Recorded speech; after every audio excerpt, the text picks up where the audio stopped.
Olá, caríssimos, tudo bem? Vamos falar um pouquinho sobre uma doutrina social surgida no século XIX de extrema importância e relevância no século XX e até hoje no século XXI.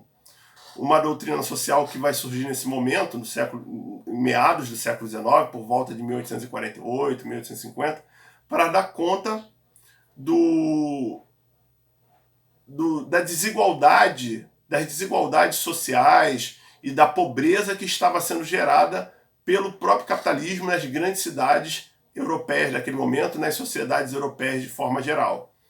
E essa doutrina vai ser pensada para dar conta disso e vai ser reinterpretada inúmeras vezes no século XX e no século XXI, que é o socialismo científico.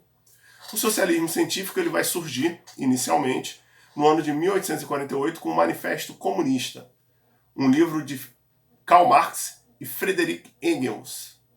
E depois vai se consolidar, alguns anos depois, com a publicação do livro O Capital, de Karl Marx. O socialismo científico ele defendia algo muito simples, que era o seguinte: uma sociedade igualitária, no qual as riquezas seriam divididas entre todos os seus integrantes, sob o controle dos trabalhadores. A ideia de uma sociedade comum. Daí a ideia de comunismo. Porém, ao contrário dos outros grupos, das outras doutrinas, Marx e Engels vão defender que os trabalhadores deveriam tomar o poder pelo assalto. Eles deveriam se organizar como classe trabalhadora e deveriam tomar o poder da burguesia na marra. Para isso, ele dividiu a sociedade em dois grupos. De um lado, você tinha a burguesia, que eram os donos dos meios de produção, ou seja, das fábricas, e do outro lado você tinha o proletariado, que era o trabalhador assalariado que vendia a força de trabalho para a burguesia, que comprava a força de trabalho através do salário, que pagava ao proletariado. Porém, essa equação para eles era sempre em desvantagem para o operariado, porque o foco da burguesia era você ganhar mais dinheiro e ter mais lucro e gastar o mínimo possível com a força de trabalho. Enquanto a força de trabalho queria ter melhores condições de trabalho, trabalhar justamente e ter um melhor salário. Então essas duas classes elas eram antagônicas, elas jamais poderiam se cruzar. Elas sempre estariam num constante conflito de classes. Daí a ideia de luta de classes. Elas sempre estariam se confrontando, porque os objetivos de cada classe eram completamente diferentes.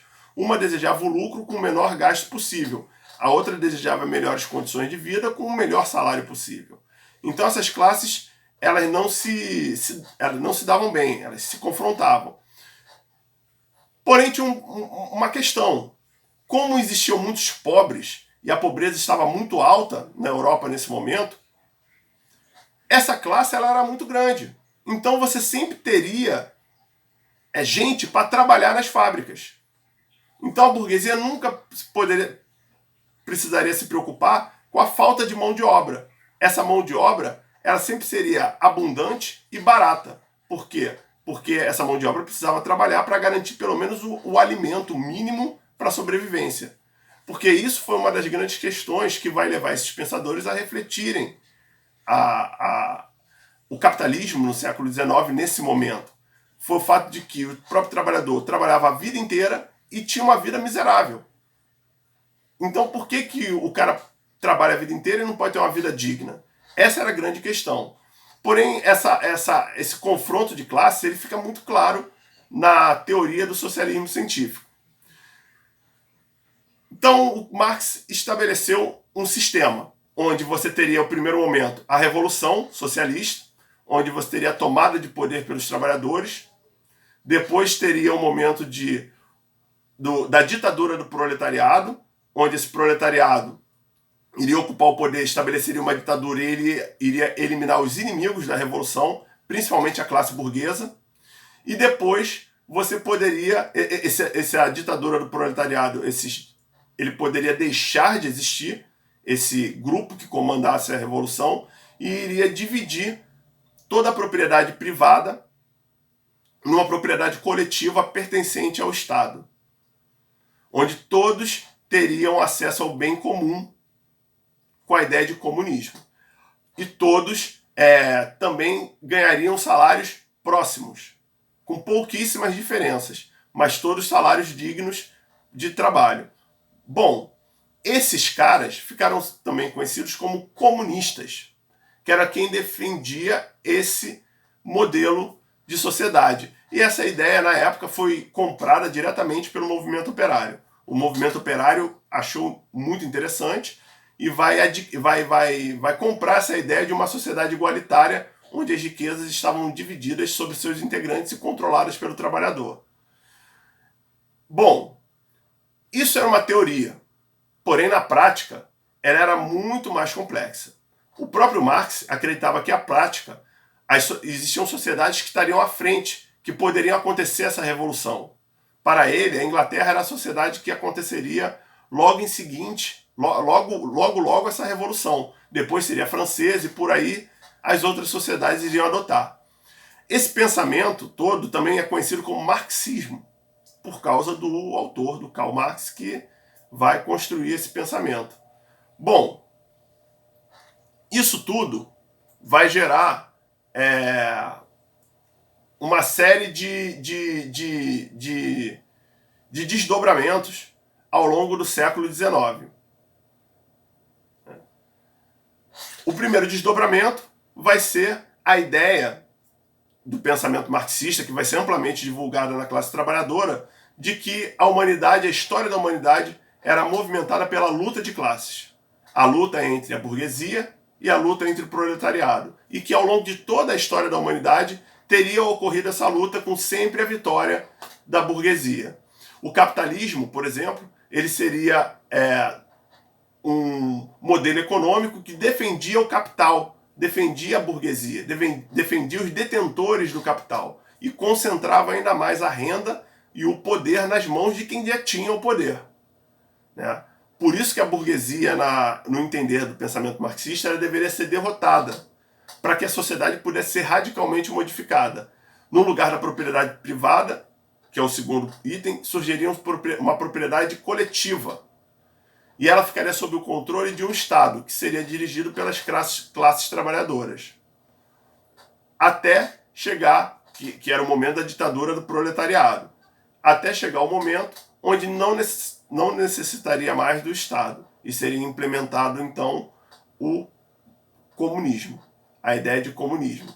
Ou seja, uma propriedade coletiva onde todos poderiam controlar essa propriedade. Essa ideia, esse pensamento todo, ele vai ter um grande desdobramento em todo o século XIX, final do século XIX e no início do século XX. E o século XX ele vai ser muito marcado, principalmente porque, diferente do que previu Marx, o primeiro país que vai tentar implementar esse modelo, né, depois da experiência fracassada na Comuna de Paris, em 1870, vai ser a Rússia, com a Revolução Russa de 1917 e a implementação da União Soviética, a União das Repúblicas Socialistas Soviéticas, e de todo um bloco comunista de países que vão aderir ao comunismo durante todo o século XX, até mais ou menos a década de 1990, surgindo assim um outro modelo, né, um outro modelo antagônico ao modelo capitalista que já existia no mundo. Isso tudo do século XX vai desdobrar na Guerra Fria, vai desdobrar em questões políticas, questões econômicas, questões culturais, na bipolaridade do mundo. De um lado, o capitalismo liderado pelos Estados Unidos, do outro lado, o comunismo liderado pela União Soviética. Vai desdobrar no surgimento dos partidos socialistas, dos partidos comunistas, partidos mais à esquerda. E depois vai ter uma regressão desse pensamento todo no final da década de 90, com o fim do bloco soviético. E hoje em dia a gente tem ainda o pensamento e a vertente política comunista, socialista, ainda muito em voga, principalmente por parte dos partidos de esquerda, que são aqueles partidos que defendem a igualdade, a diminuição da da pobreza, a diminuição das melhores condições de trabalho para os trabalhadores, que defendem ideais próximos ao modelo socialista. Né?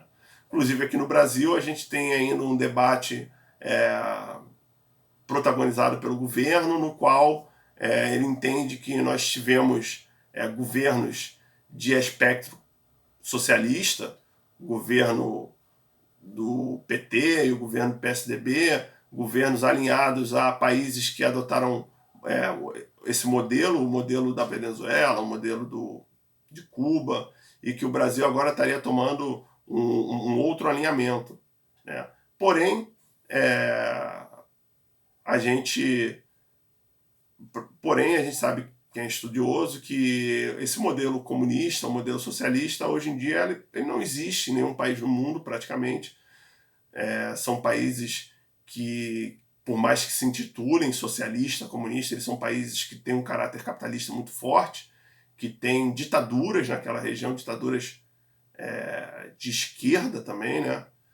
Que é uma característica, e que é um conflito um pouco desnecessário para a nossa sociedade atual, né? Que só apenas divide ainda mais a nossa sociedade no momento que a gente precisaria de união para alavancar a nossa sociedade e superar as nossas questões sociais. Um abraço e fiquem bem.